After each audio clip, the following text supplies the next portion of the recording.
Hello from Beijing. It's 3 p.m. here in the afternoon, and things have been moving swiftly since Chinese leader Xi Jinping welcomed his Russian counterpart at the Great Hall of the People. Vladimir Putin's arrival in Beijing coming just days after Donald Trump's state visit here.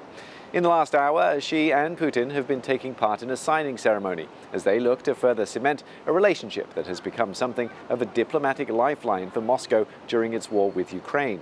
The first document signed was a joint statement between the two countries on further strengthening comprehensive strategic coordination and deepening good neighbourly and friendly cooperation. That was followed by 20 other documents signed on trade, technology, food exports, scientific research, among many others.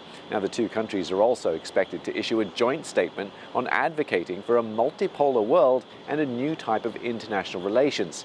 State media here have been suggesting that the quick succession of foreign visits from the likes of Donald Trump and Vladimir Putin shows China's growing status on the world stage. Now, earlier, the two leaders exchanged their views on the bilateral relationship between the two countries. This year marks the 30th anniversary of the establishment of partnership and strategic cooperation and the 25th anniversary of the signing of the Treaty on Good Neighbourliness, Friendship and Cooperation. Even against a background of unfavourable external factors, our cooperation and economic cooperation demonstrate good and high dynamics. The trade turnover has grown more than 30 times in a quarter of a century. It has been steadily exceeding the $200 billion mark for several years in a row. The locomotive of economic cooperation in Russian-Chinese cooperation in the energy sector. For The View from Beijing, here's our China correspondent, Laura Bicker. We saw the marching band, we heard the cannons fire, we saw the cheering children. Check, check, check. What we are seeing is an almost near mirror-like image of the visit that President Xi laid on for Donald Trump last week. Now, if you're watching from Washington, you might think, well, hang on a second, what was special about our visit? I think we'll have to see how the day unfolds, but we're also hearing that President Putin may even have tea in Cheongnanhai, which is the secretive Communist Party headquarters, where Donald Trump got a tour, looked at the trees and looked at the roses last week.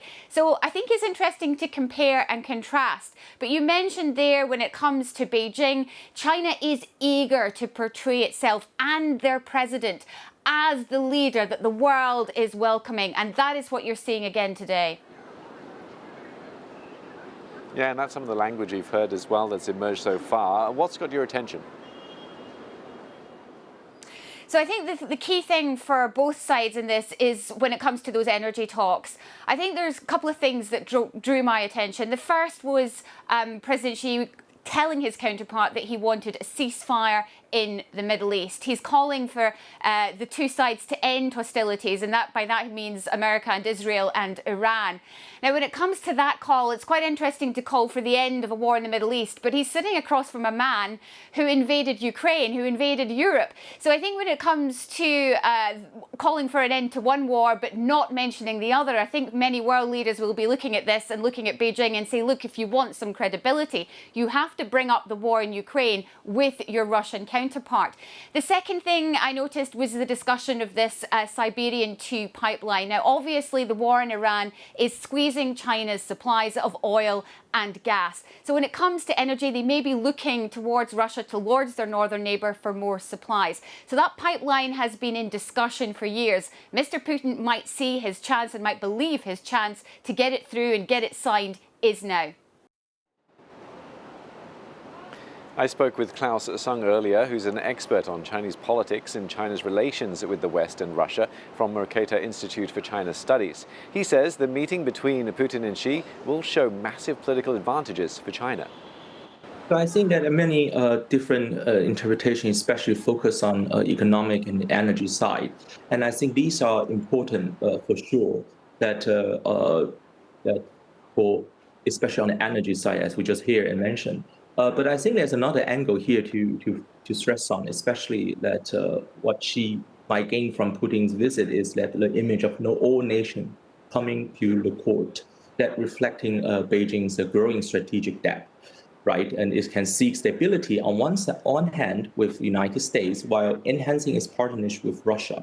That all major power came to Beijing seek favor or have request expectation on Beijing to step in different kind of issue. So I think that is a political image and gain for Beijing to expecting and will achieve from having hosting both Putin and Trump in a close days in 1 week. Yeah, the optics certainly do look like Beijing has a certain gravitational pull when it comes to geopolitics. For Putin's part, though, what will he be hoping to gain from this visit? He comes under very different circumstances with the Ukraine war dragging on. So yeah, I think that Putin aims to consolidate the China-Russia alignment, right, and to make sure that it does not come as a prize for the reapproachment or reconciliation between U.S. and China when Beijing seek to building up the so-called strategic stability with Washington, right? And I think that also to gain greater support from China, especially when Ukraine gained its momentum in the battlefield. So China's support to Russia, to Moscow, in a certain extent, is become more and more critical to continue, no matter it's continue the war, or at least to even think about China as a potential way or possible solution to end the war that saves the face for Moscow.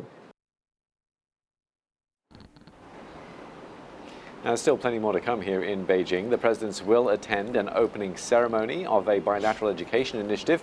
Putin will meet with China's Premier Li Qiang to discuss trade and economic cooperation. And the visit will conclude with an informal small group tea session between Xi and Putin, where they will discuss essential issues of the international agenda. That's according to a Kremlin aide speaking to reporters.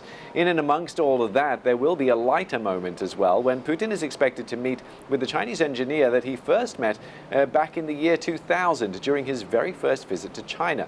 Well, that engineer is now 36 years old. His name is Peng Pai. He was just a child when they met the first time round, and there'd been a bit of a search going on to see if they could locate him based on the photograph from that year. So that's something else we'll be keeping a lookout for here in Beijing. In the meantime, I'll send you back to London.